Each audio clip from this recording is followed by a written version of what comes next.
Hello दोस्तों, आप सभी का स्वागत है आपके अपने YouTube चैनल मिशन राजस्थान में।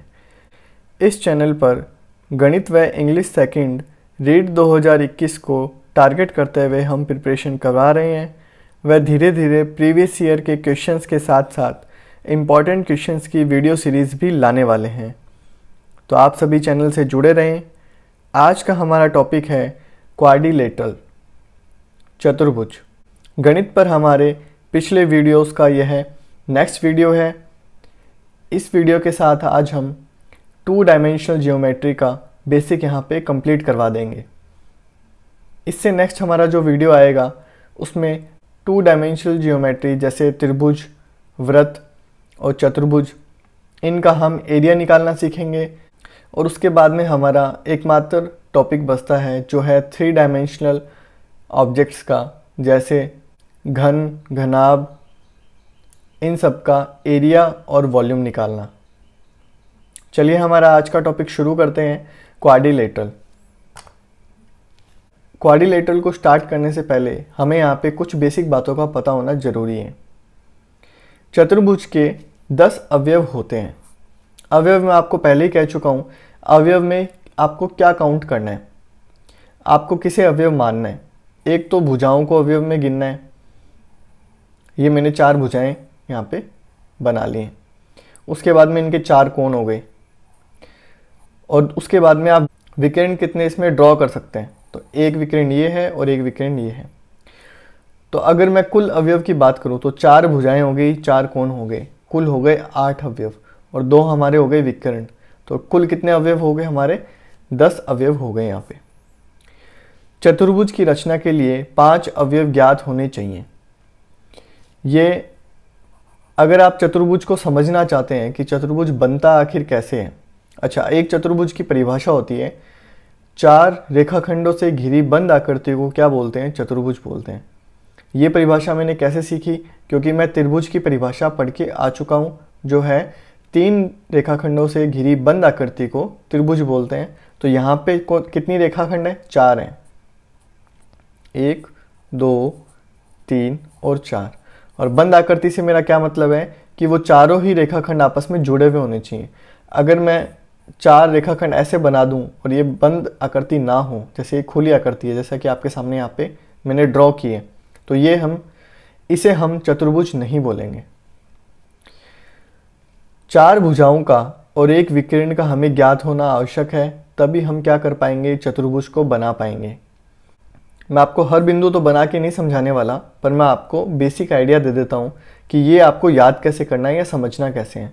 जब आप एक रेखाखंड आपको पता हो, अगर आपको एक रेखाखंड पता हो तो दूसरा रेखाखंड आपको बनाने के लिए आपको क्या चाहिए? आपको चाहिए कोण।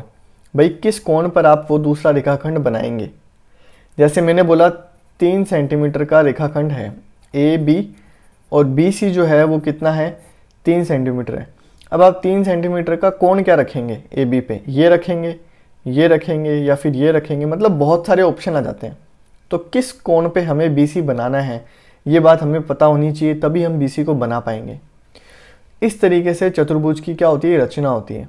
अगर आप एकदम बेसिक से पढ़ना चाहते हैं तो आप RBSC या NCERT की जो ऑथेंटिक बुक्स हैं, 6-7 क्लास के अंदर ये बताया जाता है कि चतुर्भुज की रचना कैसे होती है, वो टॉपिक्स आप वहाँ से पढ़ सकते हैं।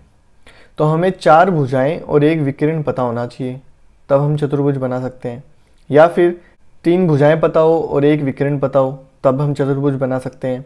4 भुजाएं और एक कोण पता हो, 3 भुजाएं और उनके बीच के 2 कोण पता हो, और या फिर 2 आसन भुजाएं और 3 कोण पता हो। आसन भुजाएं क्या होती हैं? जिनका शीर्ष समान होता है। शीर्ष मतलब स्टार्टिंग बिंदु, ये और ये दोनों क्या है? आसन भुजाएं हैं। अब हम पढ़ने वाले हैं कितने टाइप्स के, डिफरेंट टाइप्स ऑफ क्वाड्रिलेटरल्स, कि चतुर्भुज के कितने टाइप्स होते हैं।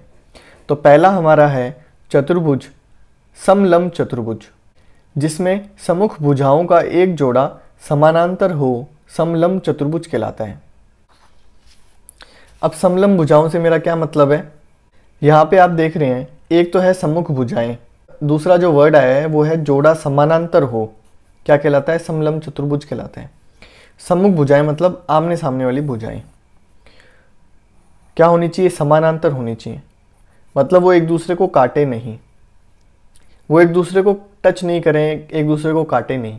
रेलगाड़ी की जो पटरियाँ होती है वो क्या होती है, समानांतर होती हैं, जोड़ा समानांतर हो। सम्मुख भुजाएं ये होगी A B C D. A B सम्मुख है किसके, डी सी के। ए बी समानांतर भी है किसके, डी सी के। तो इस चतुर्भुज को हम क्या बोलेंगे, समलंब चतुर्भुज बोलेंगे। विकिरण एक दूसरे को समान अनुपात में विभक्त करते हैं। अब हम पढ़ने वाले हैं चतुर्भुज की, समलंब चतुर्भुज की विशेषता। अगर मैं विकिरण बना दूं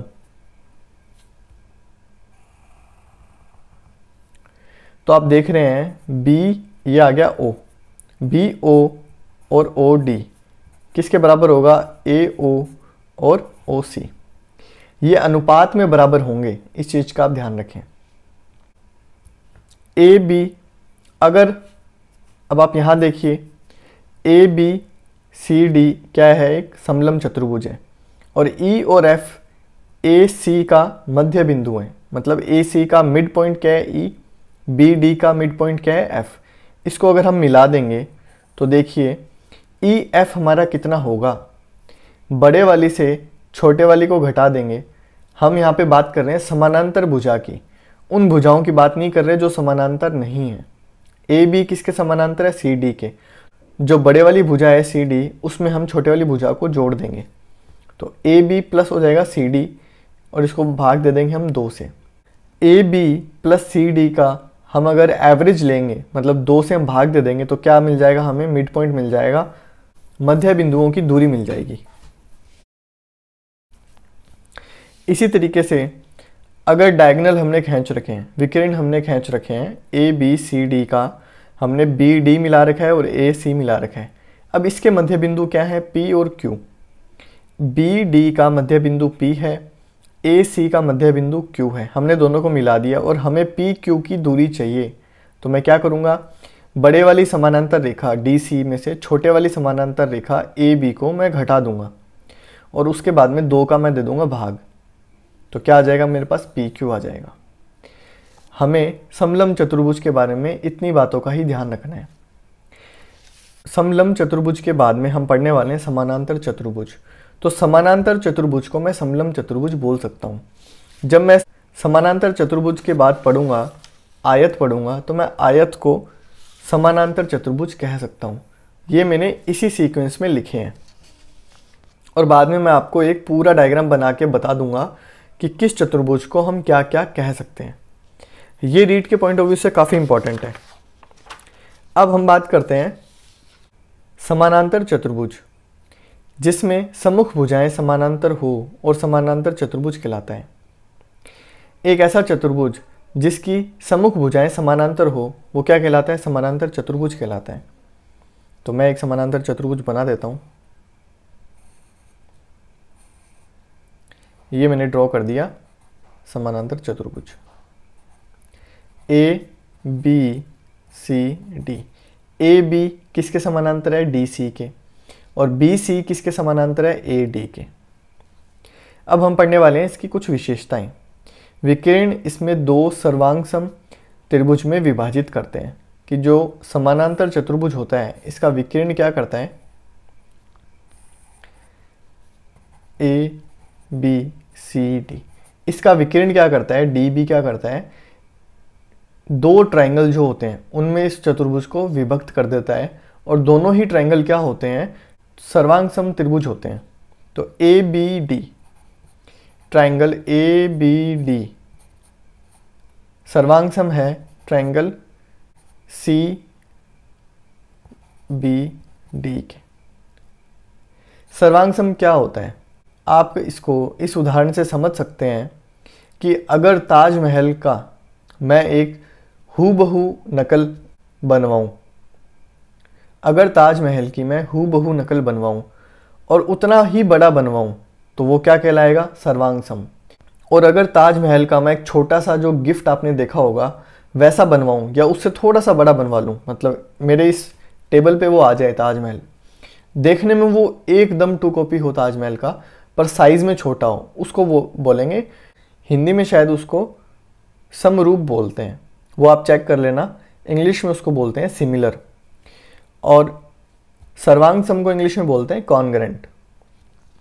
तो सर्वांग सम में अब आपको समझ में आ गया होगा कि एकदम उसका 2 कॉपी होगा। जितने सेंटीमीटर की कोई रेखाखंड है उतने ही सेंटीमीटर का मैं दूसरा रेखाखंड बनाऊंगा, जिस कोण पे है उसी कोण पे बनाऊंगा, तब वो क्या बन जाएगा, सर्वांग सम। तो ये प्रॉपर्टी है। सम्मुख भुजाएं बराबर होती हैं। अच्छा, सम्मुख भुजाएं समानांतर होती हैं और बराबर होती हैं। नेक्स्ट है सम्मुख कोण बराबर होते हैं। ये वाले जो कोण होते हैं ये सम्मुख कोण होते हैं। तो एंगल ए डी सी किसके सम्मुख है, ए बी सी के। तो ये कोण क्या होंगे, बराबर होंगे।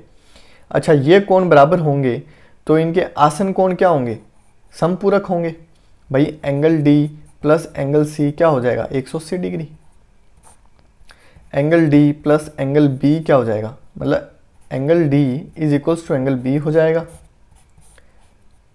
ऐसा समझ में। और सबसे महत्वपूर्ण बात जो हम करने वाले हैं, अगर विकिरण समान हो, ये मैंने समानांतर चतुर्भुज,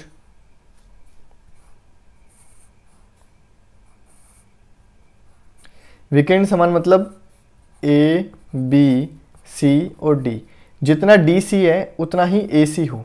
डी सी अगर 4 सेंटीमीटर है, डी बी अगर 4 सेंटीमीटर है, तो ए सी भी क्या होना चाहिए, 4 सेंटीमीटर। पूरी जो लंबाई है वो बराबर होनी चाहिए विकिरण की। तो विकिरण अगर बराबर होगा तो ये समानांतर चतुर्भुज क्या कहलाएगा, आयत कहलाएगा। आगे अभी हम आयत करने वाले हैं तब आपको और अच्छे से समझ में आएगा। अगर विकिरण लंब हो तो समचतुर्भुज कहलाएगा। समचतुर्भुज में चारों भुजाएं क्या होती हैं, बराबर होती हैं। अगर विकिरण 90 डिग्री पर एक दूसरे को काटेंगी तो ये क्या होगा, समचतुर्भुज होगा। सबसे महत्वपूर्ण आखिरी बात, अगर विकिरण बराबर हो उसके साथ साथ में एक दूसरे को समलंब पर काटे तो वो क्या होगा, वर्ग होगा। यहाँ पे A B C D, B D बराबर भी है किसके, ए सी के, और ये बी डी जो है एक दूसरे को काट रही हैं 90 डिग्री पर। ये जो निशान होता है इसका मतलब समलंब है।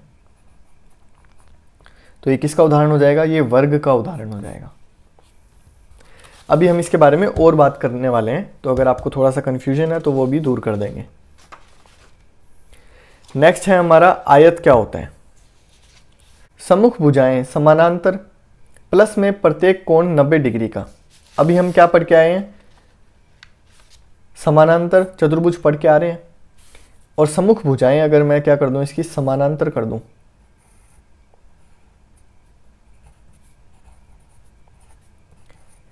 ये समानांतर कर दी, और प्रत्येक कोण 90 डिग्री का, ये 90 डिग्री का मैंने कोण कर दिया, तो ये किसका उदाहरण बन गया, ये आयत का बन गया।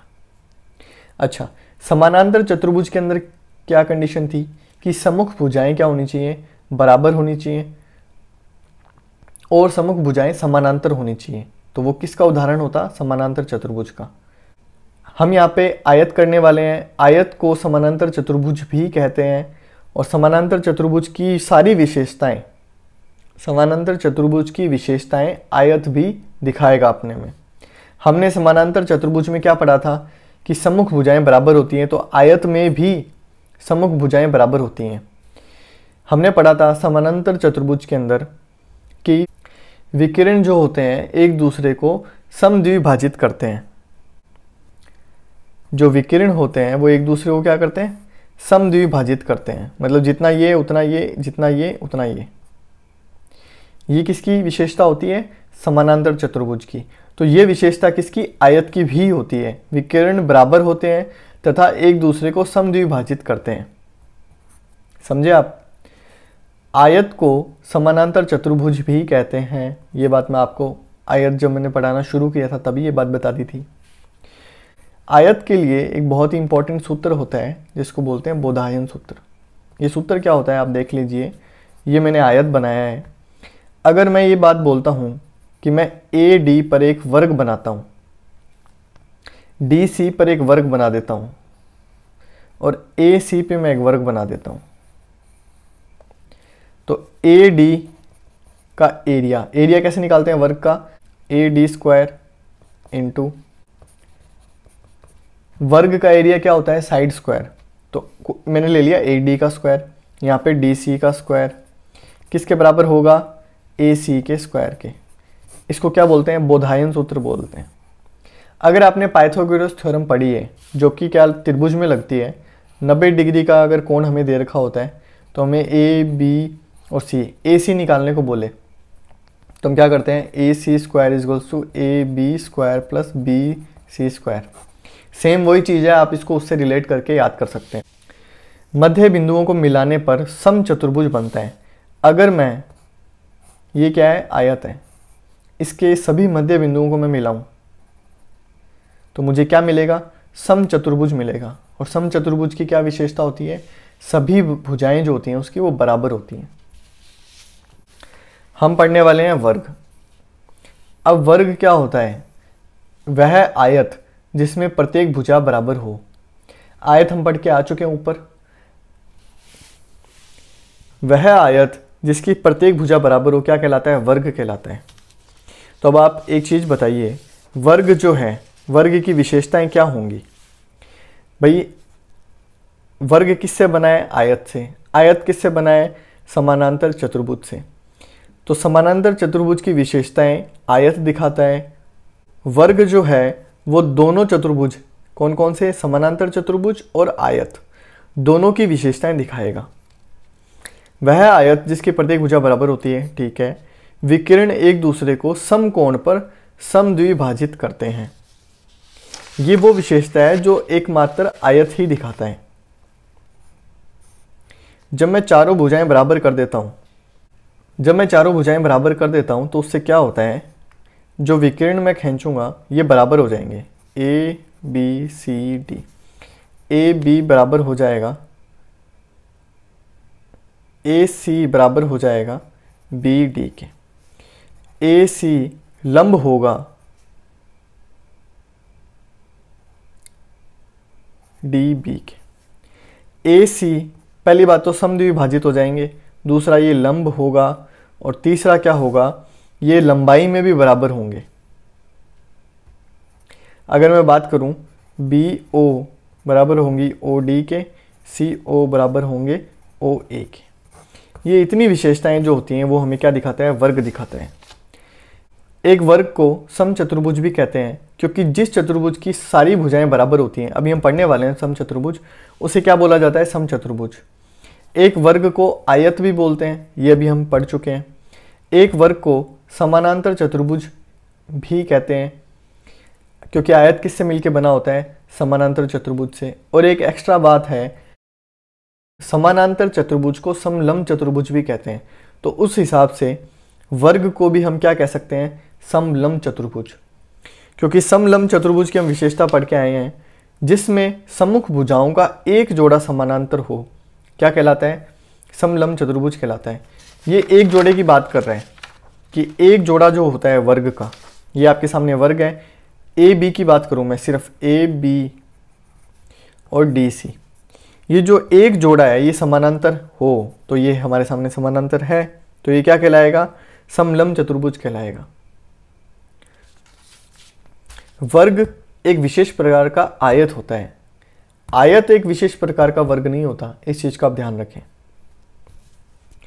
समानांतर चतुर्भुज, आयत को समानांतर चतुर्भुज बोलते हैं, पर समानांतर चतुर्भुज को आयत नहीं बोलेंगे। मध्य बिंदुओं को मिलाने पर प्राप्त चतुर्भुज भी एक वर्ग होता है। अगर एक वर्ग के मैं मध्य बिंदुओं को मिलाऊं तो भी मुझे क्या मिलेगा, एक वर्ग मिलेगा। वर्ग की क्या विशेषता है कि एक तो सभी भुजाएं क्या होंगी, बराबर होंगी, और वो 90 डिग्री पर होंगी। ठीक है जी। आज का हमारा आखिरी चतुर्भुज है समलंब चतुर्भुज, सभी भुजाएं बराबर हों। तो ये मैं हल्का सा टेढ़ा बना देता हूं, सभी भुजाएं बराबर हैं, सम्मुख कोण बराबर हों। अब ये समानांतर तो है ही, समानांतर है तो ये क्या बन जाएगा, अल्टरनेट इंटीरियर एंगल बन जाएगा, एकांतर अंतः कोण, तो ये बराबर हो जाएंगे। उस तरीके से जेड की आकृति बन रही है ना ये। अगर आपने हमारे कोणों वाली क्लास नहीं देखी है तो आप उस क्लास को देखें तो आपको समझ में आ जाएगा। ये अंतः कोण बराबर हो जाएंगे, तो उस हिसाब से क्या होगा, सम्मुख कोण बराबर होंगे।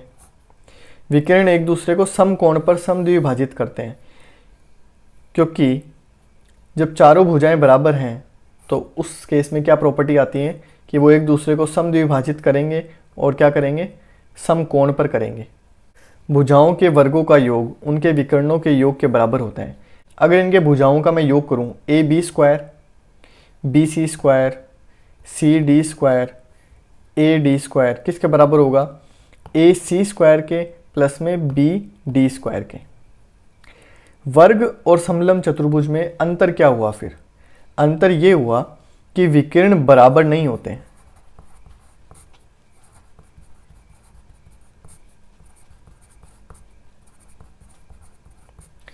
वर्ग एक विशेष प्रकार का समचतुर्भुज होता है जिसके प्रत्येक कोण 90 डिग्री के होते हैं। तो समचतुर्भुज में वो चतुर्भुज भी आते हैं जिनके कोण 90 डिग्री के नहीं होते। दूसरी बात समझ में आ गई आपको। वर्ग में विकिरण बराबर होते हैं, समचतुर्भुज में विकिरण बराबर नहीं होते। जो विकिरण वाली बात है उसको आपको विशेष ध्यान रखना है। विकिरण बराबर नहीं होते, पर दोनों ही केस में वर्ग और समचतुर्भुज में विकिरण क्या करते हैं, दोनों विकिरण जब एक दूसरे को काटते हैं तब वो क्या कर देते हैं, एक दूसरे को 90 डिग्री पर समद्विभाजित कर देते हैं। इसका मतलब ये हुआ कि अगर ये वर्ग है, अगर ये वर्ग है तो मैंने जब विकिरण को ड्रॉ किया ए बी सी डी, मैंने जब विकिरण बनाए इस वर्ग में, जब मैंने विकिरण बनाए तो ए सी बराबर आया डी बी के। हम बात कर रहे हैं वर्ग की, ये ध्यान रखना आप। और ए ओ बराबर आएगा ओ सी के, डी ओ बराबर आएगा ओ बी के।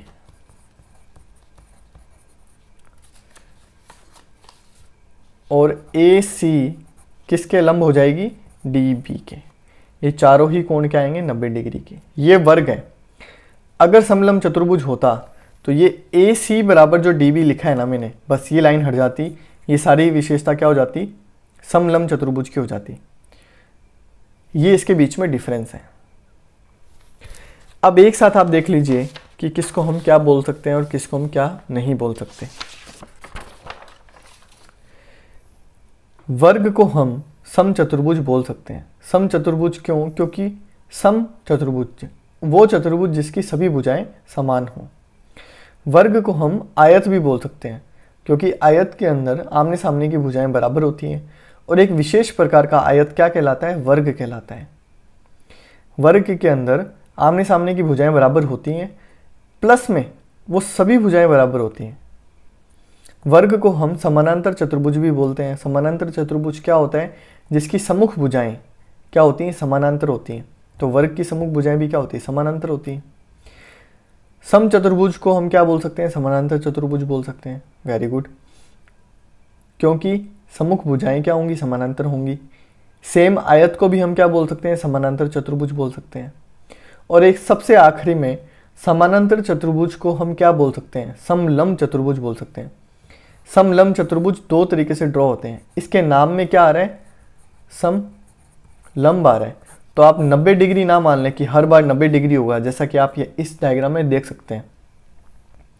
समलंब चतुर्भुज की आपको बस एक बात ध्यान रखनी है, समलंब चतुर्भुज के अंदर एक जोड़ा जो होता है सम्मुख भुजाओं का, वो क्या होता है, समानांतर होता है। इस बात को आपको ध्यान रखना है, उसको क्या बोलेंगे, समलंब।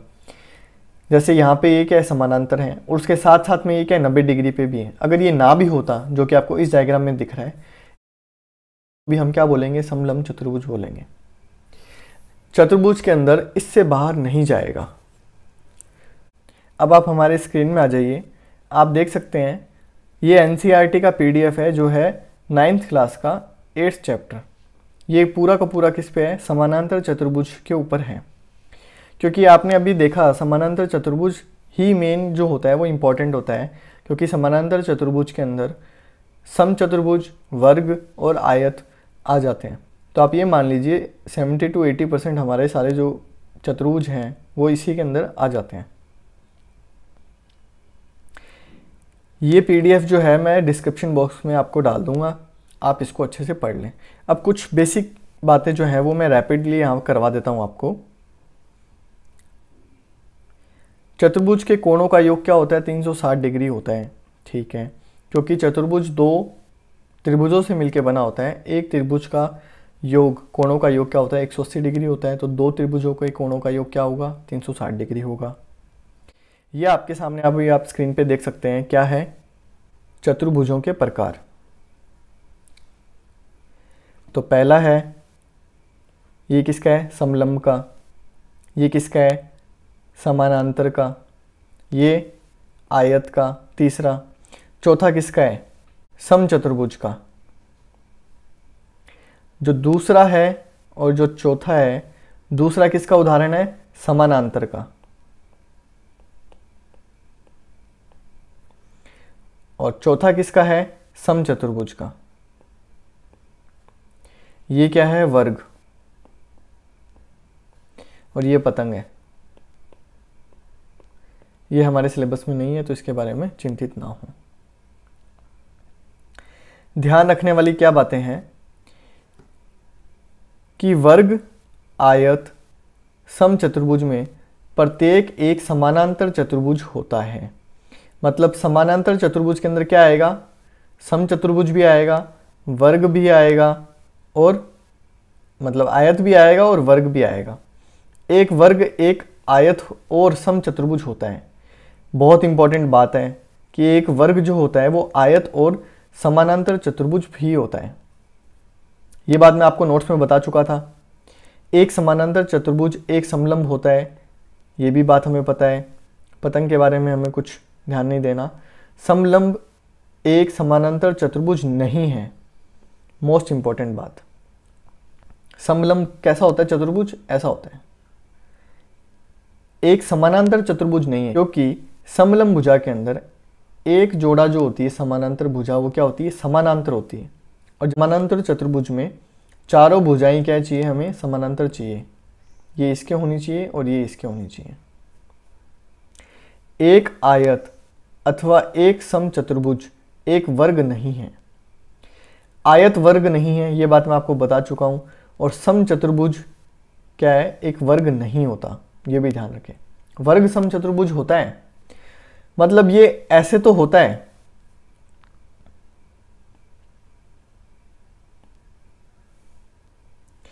वर्ग समचतुर्भुज तो है और वर्ग आयत भी है, पर आयत वर्ग नहीं होता और समचतुर्भुज भी क्या? वर्ग नहीं होता। इन छोटी छोटी बातों का आप ध्यान रख लें, एग्जाम में बस यही बात खाएंगे अगर आप खाएंगे तो।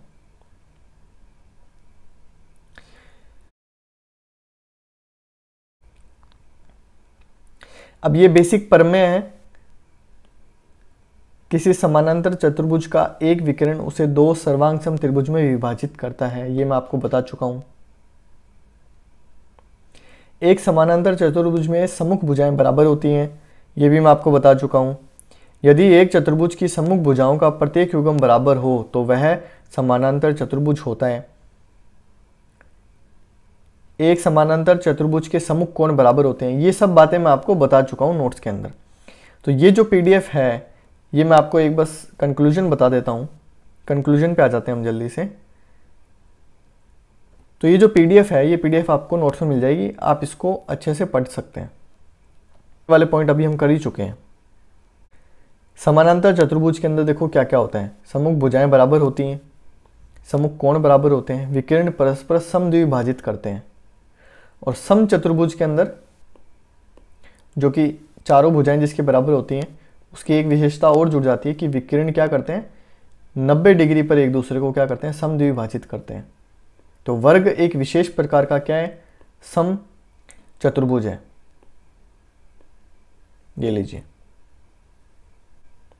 अब ये हमें कंडीशन दे रहा है कि एक सम चतुर्भुज समानांतर चतुर्भुज होता है यदि सम्मुख भुजाएं बराबर हो, सम्मुख कोण बराबर हो, विकर्ण परस्पर समद्विभाजित करें, या सम्मुख भुजाओं का एक युग्म बराबर हो और समानांतर हो।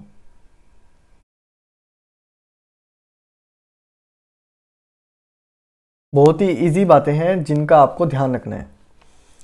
आयत के विकर्ण परस्पर समद्विभाजित होते हैं और बराबर होते हैं, इसका विलोम भी सत्य है। अगर मैं ऐसे बोलूं कि एक चतुर्भुज है जिसके विकर्ण बराबर हैं और वो एक दूसरे को समद्विभाजित कर रहे हैं, तो वह चतुर्भुज क्या है? आयत है। ऐसा भी बोलना सही है। चतुर्भुज के विकर्ण परस्पर समकोण पर समद्विभाजित करते हैं। ठीक है।